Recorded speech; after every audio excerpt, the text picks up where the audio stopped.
Hello everybody, welcome to our channel अपना institute. क्या हाल चाल है सबके? आई होप सब बढ़िया होंगे, सब मजे में होंगे। तो हम देख रहे थे क्लास 12th फिजिक्स का chapter number 4 moving charges and magnetism, जिसमें ये हमारा होने जा रहा है पार्ट नंबर 5। ठीक है ना। इस पार्ट में हम डिस्कस करेंगे magnetic field of the axis of circular current carrying loop और एम्पियर सर्किटल लॉ, जो कि बहुत इंपॉर्टेंट होगा आपके बोर्ड के पर्सपेक्टिव से भी, कंपटीशन के एग्जाम के पर्सपेक्टिव से भी। ठीक है। पिछले पार्ट में हमने क्या डिस्कस किया?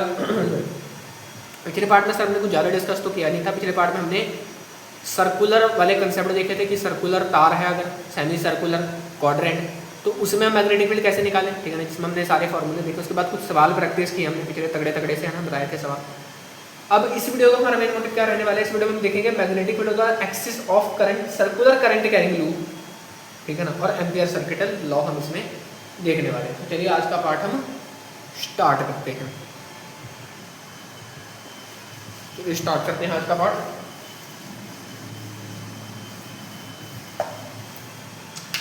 तो देखो भाई, आज मैंने हेडिंग डाल देंगे सारे। क्या हेडिंग है सर की आज की? आज की हमारी हेडिंग है magnetic field on the axis of circular current carrying loop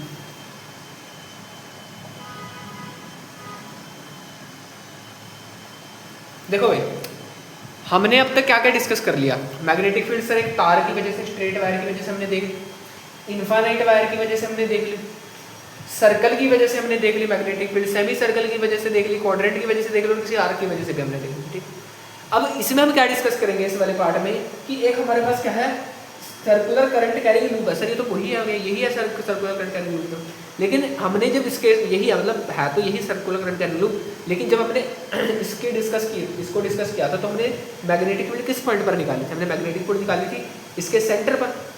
लेकिन अब मैग्नेटिक फील्ड सेंटर पे निकालेंगे इस केस में। अब हम मैग्नेटिक फील्ड इसके सेंटर वाले एक्सिस से बाहर किसी पॉइंट पर निकालेंगे, सेंटर वाले एक्सिस से बाहर किसी पॉइंट पर निकालेंगे। समझो कैसे, समझो अब इसको कैसे। देखो, ये आपके पास सर्कुलर करंट कैरिंग लूप है, इसको मैंने 3D में थोड़ा ऐसे बनाया, ठीक है ना।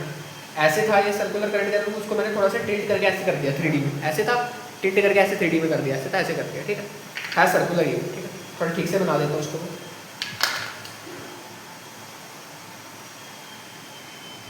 ये देखो भाई, देखो भाई, ठीक है ना। बास्केटबॉल को हमने क्या पिचका दिया ऐसे करके ठीक है ना, वॉलीबॉल को हमने पिचका दिया। ठीक है, अब देखो ये सर्कुलर करंट कैरिंग लूप है। अब हमें मैग्नेटिक फील्ड निकालनी है, लेकिन सेंटर पर नहीं निकालनी। सेंटर पे तो हम निकाल चुके हैं, सेंटर पे तो हम निकाल चुके हैं। अब हमें सेंटर पे निकालनी है इसके एक्सिस पर, ठीक है ना। इसके एक्सिस पर किसी पॉइंट है, कोई पॉइंट है मान लो P। इस पॉइंट पर आपको मैग्नेटिक फील्ड चाहिए, मतलब बाहर निकल के 3D में। समझ पा रहे हो? समझ पा रहे हो? कैसे समझो तुम्हें मैं, कैसे समझो? मान लो एक सर्कल है, पहले हमने मैग्नेटिक फील्ड कहाँ देखी? इसके सेंटर पर देखी, इसके सेंटर पर देखी मैग्नेटिक फील्ड। बोलो हाँ क्या ना? बिल्कुल सर, सेंटर पे देखी।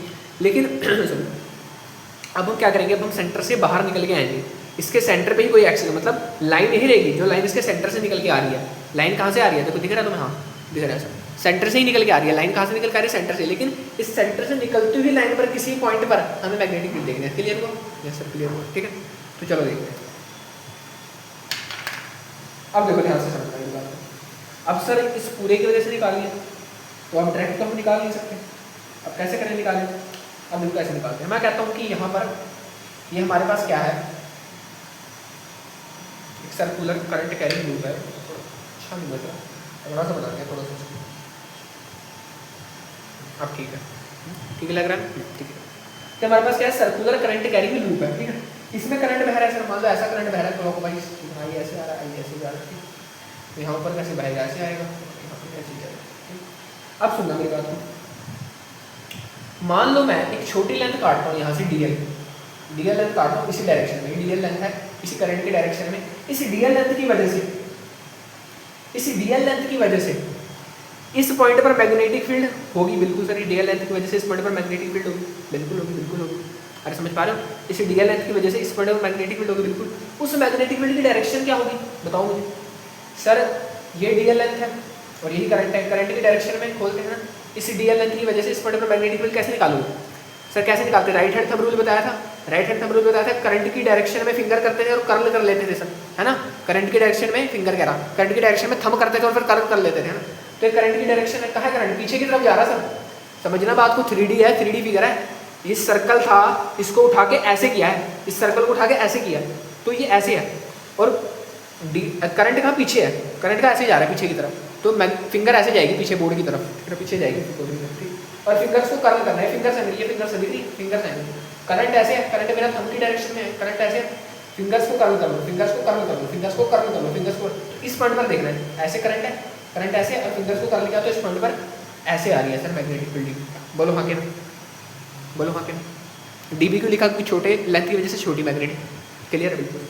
अब मैं एक यहीं पे ऐसा काम करता हूँ कि यहाँ पर भी एक डीएल लेंथ काटता हूँ, क्योंकि इस डायरेक्शन होगी करंट की डायरेक्शन में।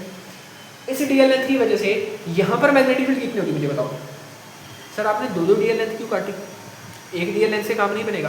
ये सर्कल है, एक तरफ करंट अगर ऐसे जा रहा है दूसरी तरफ अपोज हो रहा है, कटाने के चांसेस रहते हैं ना, सिमेट्री के चांसेस रहते हैं 3D फिगर में, इसलिए हमने एक तरफ डीएल इधर मानते हैं, एक तरफ डीएल इधर मानते हैं। समझ रहे हो इस बात को, क्यों मानते हैं, क्योंकि ऊपर वाले और नीचे वाले में सिमेट्री बनती है।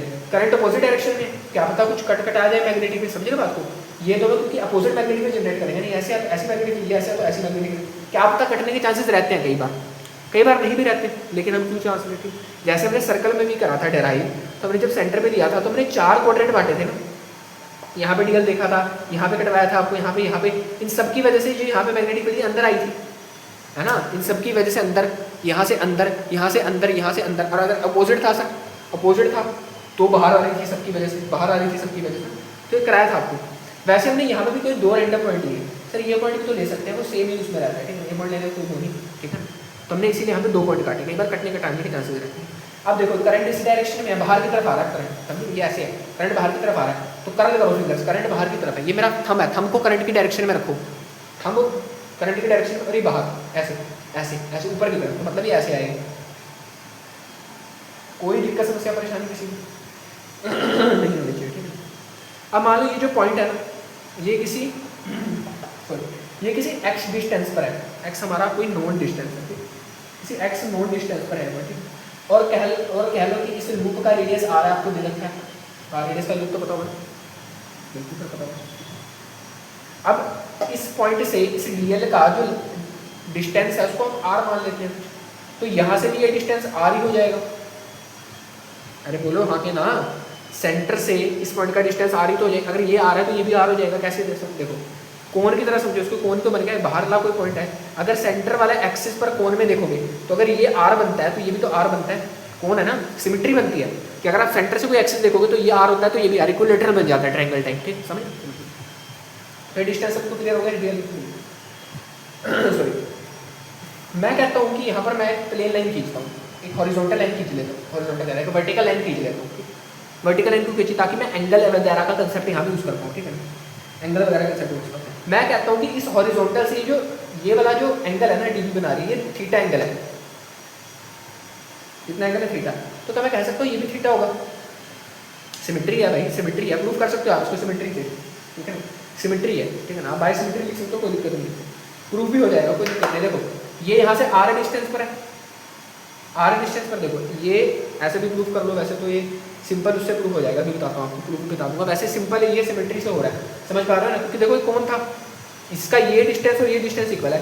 अब मैं क्या कर रहा हूँ कि ये एंगल और ये एंगल तो देख रहा हूँ, ऐसे समझ सकते हो, वैसे तो ये एंगल ये है और ये एंगल ये है, लेकिन अगर ये एंगल और ये एंगल बराबर होगा तो ये एंगल भी ये एंगल बराबर होगा तो 90 माइनस हो जाएगा। समझ पा रहे हो मेरी बात को, अरे समझ पा रहे हो, समझो बात को, अब सुनना मेरी बात को, आई होप सबको क्लियर होगा।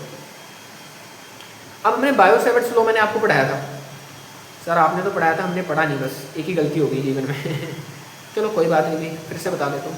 बायो-सैवर्ट्स लॉ में मैंने आपको क्या बताया था कि जो डीबी होता है वो कितना होता है, वो होता है μ0/4 pi I dl sine theta by r square. Sir पढ़ाया तो था कुछ ऐसा ऐसा याद नहीं आ रहा, दिमाग पे जोर नहीं पड़ रहा, जिसमें थीटा होता था dl और r के बीच का एंगल है ना, बताया था सब कुछ बताया था, है ना, क्रॉस प्रोडक्ट होता था, डायरेक्शन होगी, ठीक है ना। अगर आप वेक्टर में लिखना है इसको, वेक्टर वाला कैसे आता था, वेक्टर वाला था db vector is equal to μ0/4 pi I dl cross r, है ना, अपॉन में r क्यूब,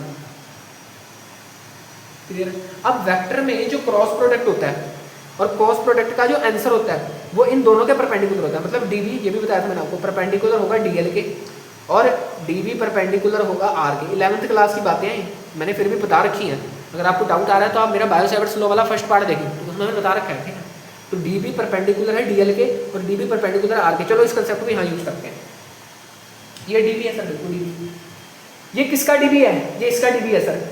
ये इस लेंथ की वजह से यहाँ पे मैग्नेटिक फील्ड बनी है, ऐसे करंट का ऐसे बन रही है, यहाँ पे ऐसे बन रही है, ऐसे बन रही है। इसका डी बी है, इसका डी बी है। समझ पा रहे हो बात? बिल्कुल सर समझ पा रहे हैं, समझ पा रहे हैं, समझिए, समझ पा रहे हैं, ठीक है ना। और ये किसका डी बी है सर? ये इस लेंथ की वजह से यहाँ बना है, ये इसका डी बी है। तो मैं कहता हूँ चलो मैं इसको पकड़ लेता हूँ रैंडमली, किसी को भी पकड़ लो, एक ही बात है, इसको पकड़ लो रैंडमली डी बी, ठीक है। अब क्या मैं कह सकता हूँ कि इस डी बी का, सुनना बात को ध्यान से, सुनना बात को ध्यान से, किसका डी बी है? इसका डी बी है। और ये वाला आर इसका डी बी है, ठीक है। अब मैं कहता हूँ कि इस डी बी का इस वाले आर से 90 डिग्री का एंगल होगा। क्या मैं कह सकता हूँ ऐसा? डी बी परपेंडिकुलर है आर के, और एक इसका डी बी था ना, तो इस वाले का आर लोगे, समझ पा रहे हो? अरे इसका डी बी था ना, ये ऐसे करंट है, ऐसी डायरेक्शन, इसका डी बी था, इसका डी बी था, तो इसी का आर लोगे, तो यहाँ पे ये 90 बन रहा है। बहुत प्यारी चीज़, बिल्कुल। आप इससे भी कर सकते थे, इसका डी बी, तो यहाँ भी 90 बना सकते थे, कोई दिक्कत नहीं। मैंने इससे कर लिया, ठीक है।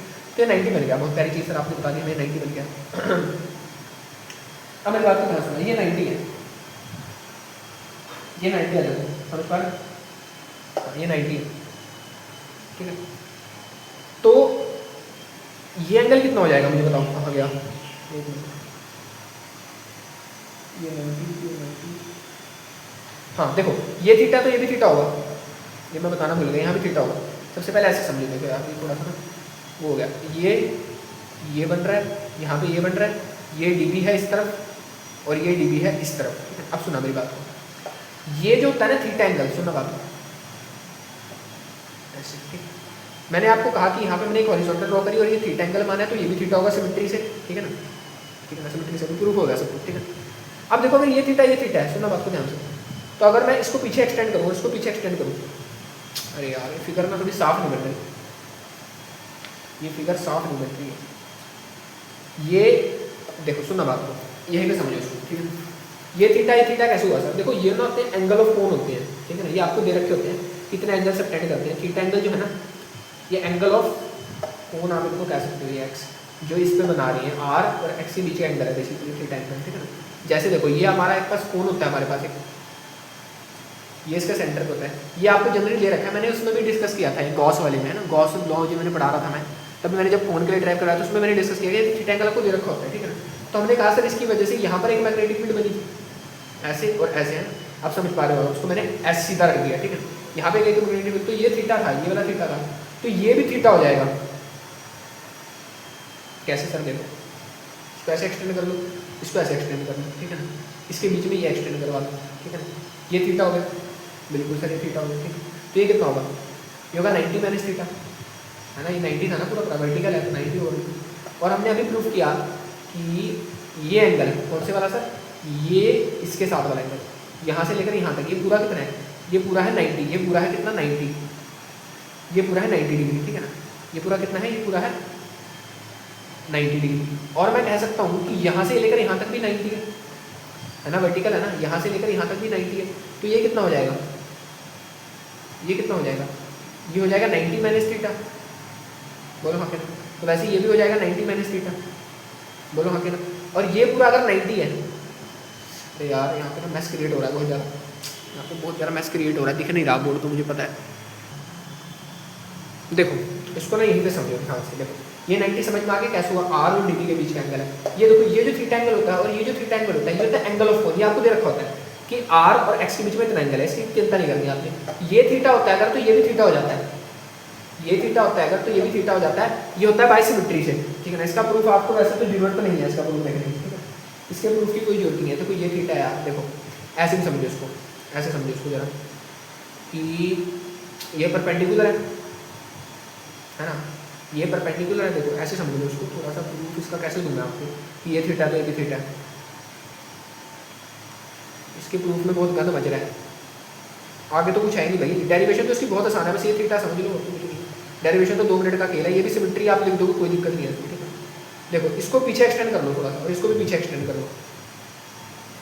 ये थीटा तो ये भी थीटा, ये थीटा तो ये भी थीटा, वैसे ही देखो ये थीटा यहाँ पे आ रहा है ऐसे, ये आ रहा है यहाँ पे, और ये आ रहा है यहाँ पे theta. Sir theta theta theta हो रहा है सारा, ठीक है, थीटा थीटा थीटा ही हो रहा है सारा। देखो यहाँ से रखो, देखो यहाँ पे ना क्रिएट हो रहा है। देखो सिंपल समझो कि ये थीटा होता है तो ये भी थीटा हो जाता है। यहाँ से सिमेट्री से आप कह सकते हो कि ये भी थीटा है भी थीटा होता है, कोई दिक्कत नहीं है, सिमेट्री से आप कह लो, ठीक है।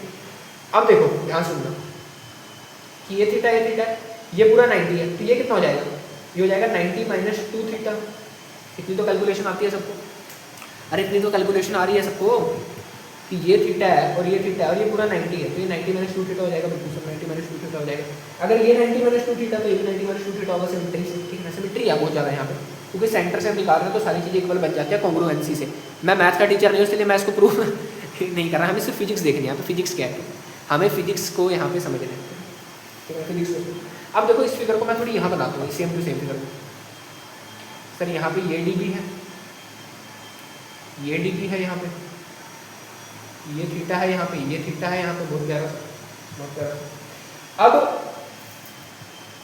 एक बात मेरी समझना, ध्यान से समझने की कोशिश करना कि डीबी का इस तरफ अगर मैं कंपोनेंट तोड़ूँ, इस तरफ कौन सा कंपोनेंट टूटेगा, डीबी कॉस थीटा, थीटा की तरफ कॉस थीटा टूटता है, और थीटा से परपेंडिकुलर कौन सा टूटेगा, डीबी साइन थीटा। बहुत प्यारा सर, बहुत प्यारा।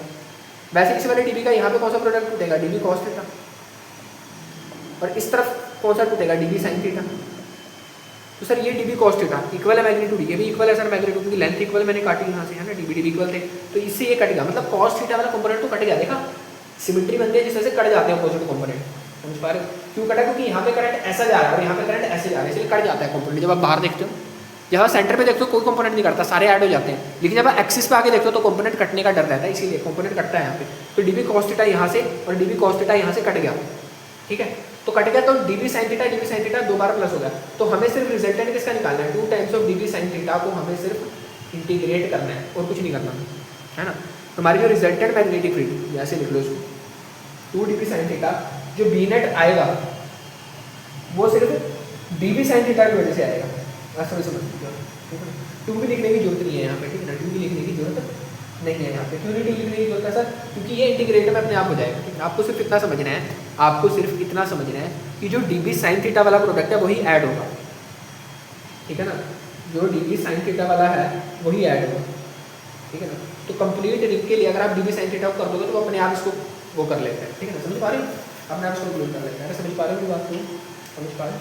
देखो डीबी क्या है, यहाँ से डीबी लिखो, यहाँ डीबी है mu naught by 4 pi I D L. Sine का एंगल कौन सा लोगे सर, आर और डी एल के बीच का एंगल कितना है सर, ये 90 है। देखो ये 90 एंगल नहीं बोल रहा है, ये 90 नहीं है यहाँ है ना। देखो टेंजेंट है, सर्कल पे टेंजेंट है इस तरफ, और टेंजेंट से कोई सॉरी ये जो आर है क्या टेंजेंट ही है सर्कल से ना, टेंजेंट ही है। देखो ऐसा पॉइंट है, देखो ये ऐसे जा रहा है डीएल और आर ऐसे है, तो 90 तो बना रहा है, या ऐसे समझो। देखो डीएल पीछे जा रहा है, डीएल पीछे जा रहा है और आर ऐसे है, आर ऐसे है, डीएल पीछे है, पीछे पीछे की तरफ है, पीछे की तरफ है, और आर ऐसे है। देखो समझो इसको यार, इंटीग्रेट करना तो उसको इसका डेरिवेशन तो आसान है, समझना इसको थोड़ा वो रहता है, ठीक है ना। डीएल कहाँ जा रहा है, पीछे जा रहा है, ये ऐसे 90 बन रहा है यहाँ पे, ठीक है ना, तो ये 90 डिग्री बनता है,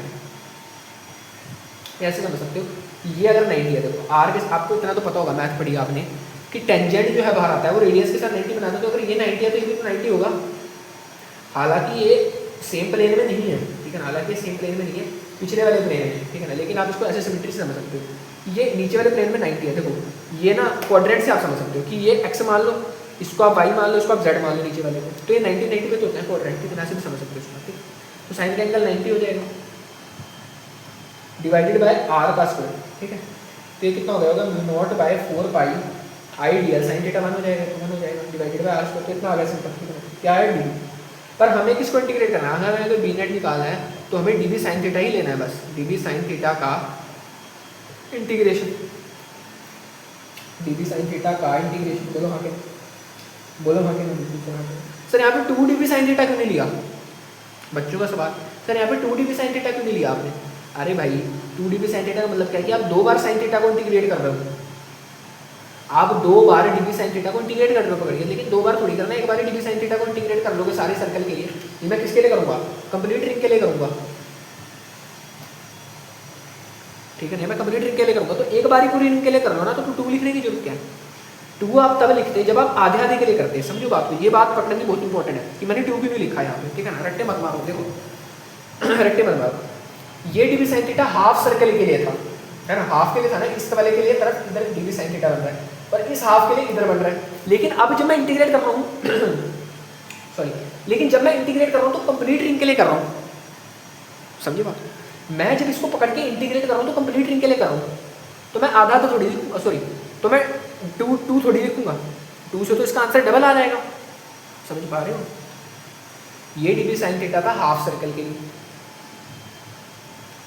ये था D B sine theta half circle के लिए, और मैं सिर्फ लिख रहा हूँ डी बी साइन थीटा को पकड़ के पूरे सर्कल के लिए इंटीग्रेट कर रहा हूँ। पूरे सर्कल के इंटीग्रेट करने का मतलब पता है क्या, कि ये जो डी बी साइन थीटा इसकी वजह से था, इसकी वजह से सबको इंटीग्रेट करके पढ़ लो।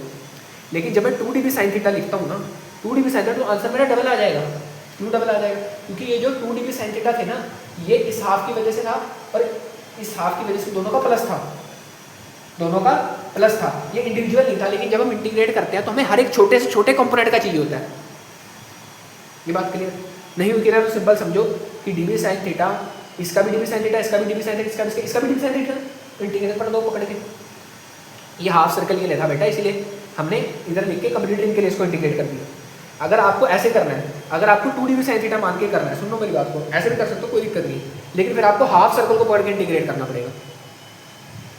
समझे मेरी बात? कंसेप्ट है, फिजिक्स है यार, बहुत सिमेट्रिकल है, ठीक है ना, फिजिक्स नेचर में बहुत ज़्यादा सिमेट्रिकल है। ठीक है, मैं क्या कह रहा हूँ, अगर आपको two D B sine theta लेके करना है कर लो, मैं कोई दिक्कत नहीं है।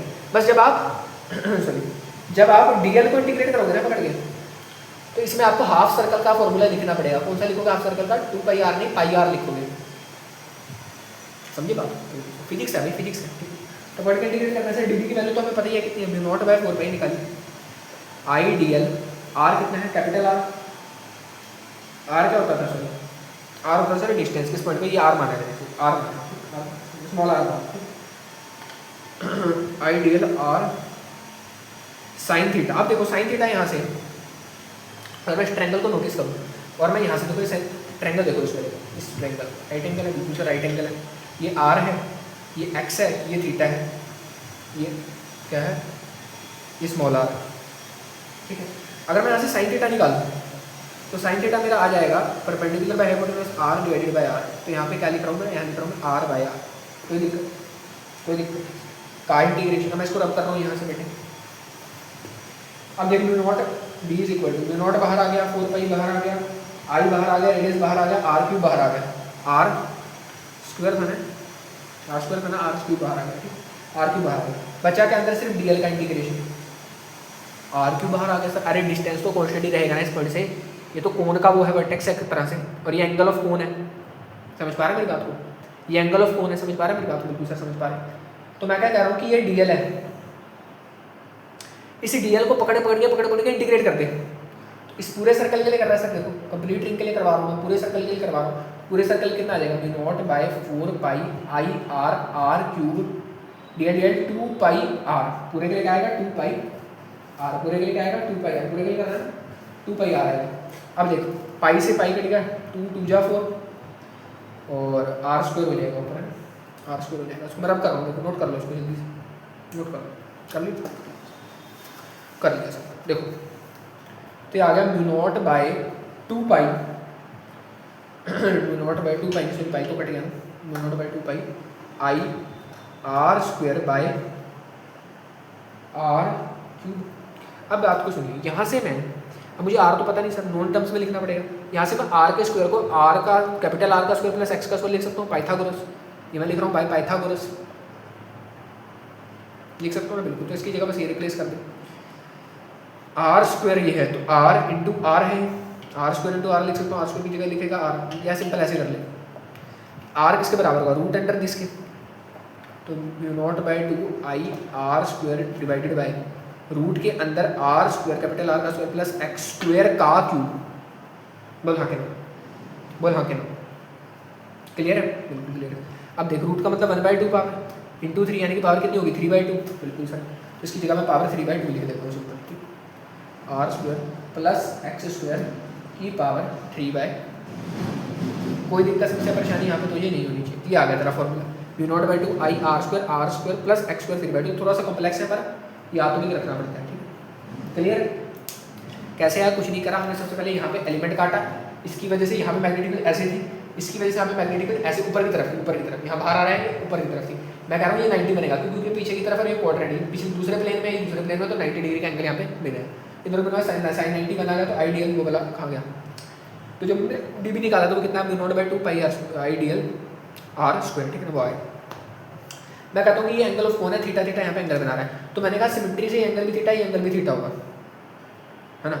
मैंने कहा सिमेट्री से ये एंगल भी थीटा और ये एंगल भी थीटा होगा, पर तुमने मेरी बात मानी नहीं तुमने मेरी बात मानी नहीं। मैं कहता चलो प्रूफ कर देता हूँ।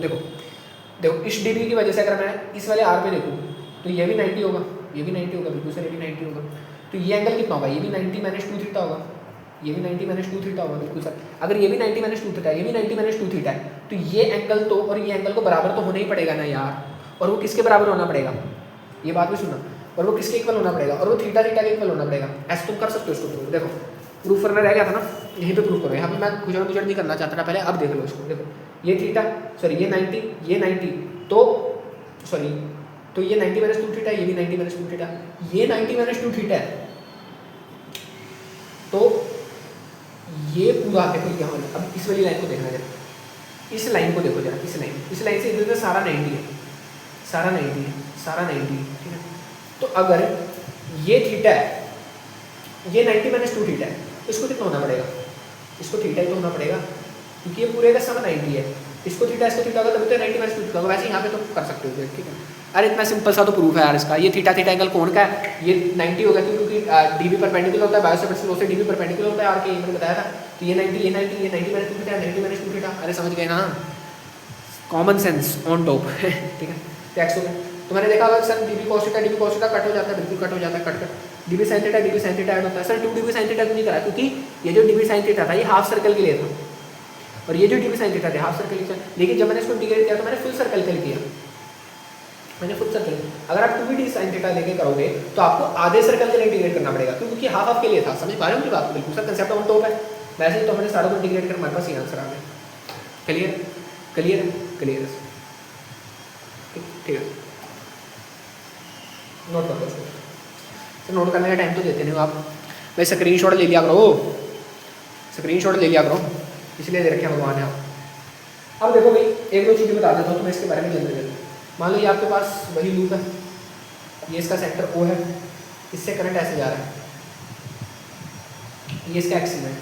तो अगर मैं कहता हूँ कि इसके एक्सिस पर अगर इस तरफ डीबी मैग्नेटिक फील्ड ऐसे आ रही है, ऐसे एक ऐसे एक ऐसे, तो इसका रिजल्टेंट तो यही के बीच में से हमने देखा था डीबी cos थीटा, तो डीबी sin थीटा बी जाता है, बी नेट यहाँ से जाता है।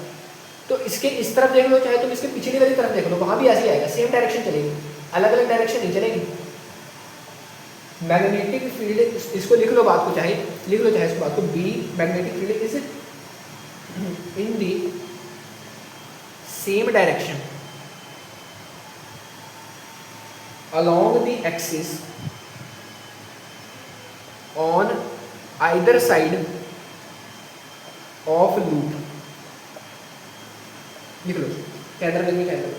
अगर मान लो कुछ ऐसा है, ये मैग्नेटिक फील्ड अगर ऐसे आ रही है, यहाँ पे डीबी ऐसे आ रहा है और यहाँ पे डीबी ऐसे आ रहा है, तो ऐसे जाएगी यहाँ पे बी नेट, और पीछे भी ऐसे ही होगा, फिर अलग अलग नहीं होगा, पीछे भी ऐसे होगा, ठीक है।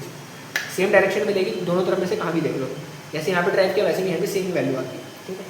क्योंकि लूप है ना, इसके आगे भी जा सकते हो तो पीछे भी जा सकते हो, सेंटर में तो रहना, ठीक है। मैं पूरी फील्ड लेके पढ़ा रहा हूँ, इसकी डेरिवेशन ना सिर्फ 5-10 मिनट का काम होता है, ठीक है ना। पूरी फील्ड लेके पढ़ा रहा हूँ पर तुम्हें, ठीक है, इसकी डेरिवेशन को हर एक स्टेप बता रहा हूँ तुम्हें। अब सुना इसका ग्राफ भी पूछ लेता है कई बार, वैसे तो बोर्ड में कम चांसेस है इसका ग्राफ, लेकिन देख लो इसका ग्राफ पूछ ले।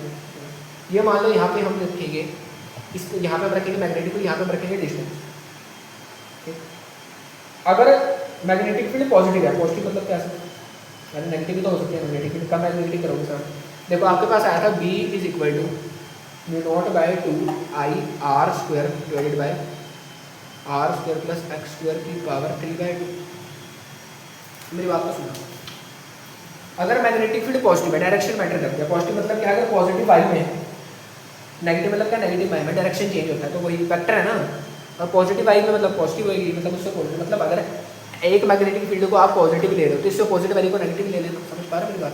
समझ पा रहे हैं? अगर मैग्नेटिक फील्ड पॉजिटिव है, इफ बी पॉजिटिव, तो क्या होगा, अगर मैं x को इन्फिनिटी टेंड करवा दूँ, मतलब ये x, अगर जो पॉइंट है ना x का था, वो पॉइंट कितनी दूरी पे है, अगर ये पॉइंट बहुत दूर है, अगर ये पॉइंट बहुत दूर है सेंटर से, तो इसकी वजह, इस पर जो मैग्नेटिक फील्ड पड़ेगी वो बहुत बहुत कम पड़ेगी, क्योंकि सर क्योंकि डिनोमिनेटर में इनवर्सली प्रोपोर्शनल है ना x के, mu naught constant, two constant, I constant, R constant, R constant, तो ये इनवर्सली प्रोपोर्शनल आ रहा है x के, ऐसा समझ सकते हो। तो मतलब जब मैं x को इन्फिनिटी टेंड कराऊंगा तो b 0 की तरफ भागेगा, तो मतलब यहाँ पे अगर मैं x को इन्फिनिटी टेंड, तो b लगभग यहाँ नीचे आ जाएगा, कुछ नीचे आ जाएगा। अगर मैं x को, सुनना बात, अगर मैं x को 0 कर दूँ, 0 कर तो मैंने 0, b इन्फिनिटी हो जाएगा, b मैक्सिमम होगा, तो b अपनी मैक्सिमम वैल्यू पर होगा, और वो मैक्सिमम वैल्यू यहाँ पे 0 रखो, तो आर स्क्वायर से ये कट गया आर क्यूब ऊपर कितना आ जाएगा r, तो इसकी वैल्यू आ जाएगी mu naught by 2 I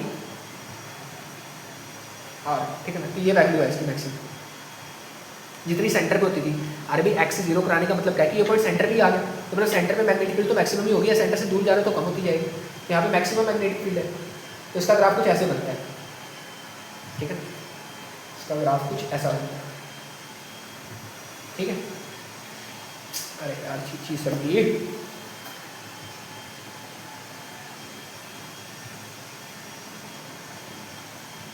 b है, ये x है, ये माइनस एक्स है, पीछे भी जो बता सकते हो, ये एक्सिस सेंटर पॉइंट है, इसे पिछले वाले एक्सिस पर भी तो देख सकते हो आप, इसे आगे भी देख सकते हो, सेंटर पे मैक्सिमम होगी, सेंटर से दूर जाते रहोगे कम होती जाएगी, क्योंकि इनवर्सली प्रोपोर्शनल आ गई। इस पर कितनी थी, सेंटर पे कितनी, not by 2 are I, clear clear clear clear. अब या तो ऐसा बन जाएगा ग्राफ, या तो ऐसा बन जाएगा नेगेटिव एक्स में, ऐसा बन जाएगा, मैग्नेटिक फील्ड की डायरेक्शन अपोजिट है, यहाँ पे मैग्नेटिक फील्ड अगर ऐसे बन रही है बी वाली, इस तरफ आपको पॉजिटिव ले रहे हो, तो आपको इससे पॉजिटिव वैल्यू को, मान लो किसी केस में ऐसे बन रही है मैग्नेटिक फील्ड, किसी केस में मान लो ऐसे बन रही है मैग्नेटिक फील्ड, ऐसे नेट वाली आ रही है, तो इसको आप नेगेटिव बोल रहे हैं, अपोजिट है। लेकिन एक ही साथ आपको दोनों ग्राफ नहीं देखने को मिलेंगे, कि आपको ये भी मिल गया देखने को और नीचे भी ये मिल गया देखने को, एक साथ नहीं मिलेंगे, एक साथ नहीं मिलेंगे। जैसे आप और आपके दुश्मन एक साथ नहीं मिलते वैसे ही ये एक साथ नहीं मिलते, जैसे बैट और बास्केटबॉल एक साथ नहीं दिखते, वैसे ये भी एक साथ नहीं दिखते। जैसे अपना इंस्टीट्यूट और कौन जैसे अपना इंस्टीट्यूट और कौन, अपना इंस्टीट्यूट और मान लो क्या बोलूँ मैं, अपना इंस्टीट्यूट तो है ही जैसे अपना इंस्टीट्यूट और रट्टे वाले स्टूडेंट्स एक साथ नहीं मिलते, वैसे ये ग्राफ भी एक साथ नहीं मिलते ठीक, तो वैसे समझ सकते अपना इंस्टीट्यूट में फीलिंग है बस और कुछ नहीं, ठीक है। अब देखो हमने फॉर्मूला देखा b is equal to mu naught by I R square divided by 2 R square plus x square 3/2, ये फॉर्मूला देखो। अगर मान लो ये तो एक कॉइल के लिए था, अगर मान लो इस कॉइल पे मैंने n टर्न्स दे दिया, ऐसे ऐसे और कॉइल बना दिया, n नंबर ऑफ टर्न्स दे दिया इस कॉइल में मैंने, तब क्या करूँ, कुछ नहीं करना, बस मल्टीप्लाई कर दो n से, क्योंकि एक कॉइल की वजह से इतनी है, तो n कॉइल्स की वजह से n से मल्टीप्लाई कर दो। तो लिख लो यहाँ पे if n coils then, writing तो समझ आ रही है, बहुत प्यारी राइटिंग है, हाँ बिल्कुल समझ में आ रही है, कोई दिक्कत, n से मल्टीप्लाई कर दो, कोई दिक्कत नहीं, ठीक, चलिए चलिए। तो भाई ये था आपका magnetic field on the axis of current carrying loop, ठीक है ना। आप देखो भाई वीडियो हो गई है लंबी, ठीक है ना, और बच्चे थक गए होंगे पता है, ठीक है ना। तो एम्पियर सर्किटल लॉ है भी important topic, ampere circuital law है बहुत फील बेस्ड है, प्योरली फील देनी पड़ेगी इसको मेरे को आपको। और मेरा गला भी बैठ रखा है, मेरा थ्रोट कहते हैं ना गले वहाँ जो भी, ये भी ना बैड कंडीशन है, बहुत ज़्यादा चिल्ला के आ चुका है बैड कंडीशन में, तो अब मुझे इस क्लास को एंड करना ही पड़ेगा, ठीक है ना, मेरे पे कोई चारा नहीं है, ठीक है ना। तो इसीलिए आज की क्लास में ख़त्म करते हैं, अगली क्लास में इससे भी ज़्यादा एनर्जी के साथ मिलेंगे, ठीक है ना। और हम डिस्कस करेंगे एम्पियर का सर्किटल लॉ। एम्पियर का सर्किटल लॉ बहुत प्यारा लॉ है, जैसे इलेक्ट्रोस्टैटिक्स में हमने गॉस लॉ नहीं पढ़ा, वैसे ही है, बहुत प्यारा लॉ है। तो उसको हम देखेंगे नेक्स्ट वीडियो में, प्यारी वीडियो में, ठीक है, नेक्स्ट पार्ट उसका बनाएगा, ठीक है ना भाई। इस वीडियो ये चैप्टर भी लंबा है, इसके भी अच्छे खासे पार्ट्स चाहिए, जैसे पिछले चैप्टर के है ना 20 पार्ट, ठीक है ना। और हाँ, मैंने कैपेसिटर का एक शॉर्ट वीडियो डाला था, आपने देख लिया होगा, कैपेसिटर का मैंने एक शॉर्ट वीडियो डाला था, कैपेसिटर्स का मैंने एक शॉर्ट वीडियो डाला था, प्रैक्टिकल करवाया था उसमें मैंने कैपेसिटर का, प्रैक्टिकल एक्सपेरिमेंट किया था उसमें। आई होप आपने देख लिया हो। ठीक, उससे बहुत ज़्यादा कंसेप्ट क्लियर होंगे, ठीक है ना, वो आप देख सकते हो, कंसेप्ट क्लियर हो जाएंगे उससे आपके कैपेसिटर वाले, ठीक है। तो आज के लिए इतना ही भाई, थैंक यू वेरी मच। पढ़ाई करते रहो, सबसे इंपॉर्टेंट क्या है तुम्हें पता ही है, सबसे इंपॉर्टेंट क्या है, जीवन में उतारते रहो, बहुत प्यारा। आज के लिए इतना ही, thank you very much. Doubt पूछते रहो भाई, कमेंट बॉक्स खुला पड़ा है, डाउट पूछ लो। आज के लिए इतना ही, थैंक यू वेरी मच। देखो भाई, अगर नहीं समझ में आया ना वीडियो को दोबारा देखो। कई बच्चे कहते हैं सर आप बहुत फास्ट बोलते हो, मतलब बहुत तेज़ चले जाते हो, तो भाई थोड़ा सा ना आपके पास ऑप्शन रहता है कि आप वीडियो को पीछे से स्लो कर सकते हो, कर लो स्लो। ठीक है ना, तो आज के लिए इतना ही, थैंक यू वेरी मच। पढ़ाई करते रहो, जीवन में उतारते रहो, थैंक यू।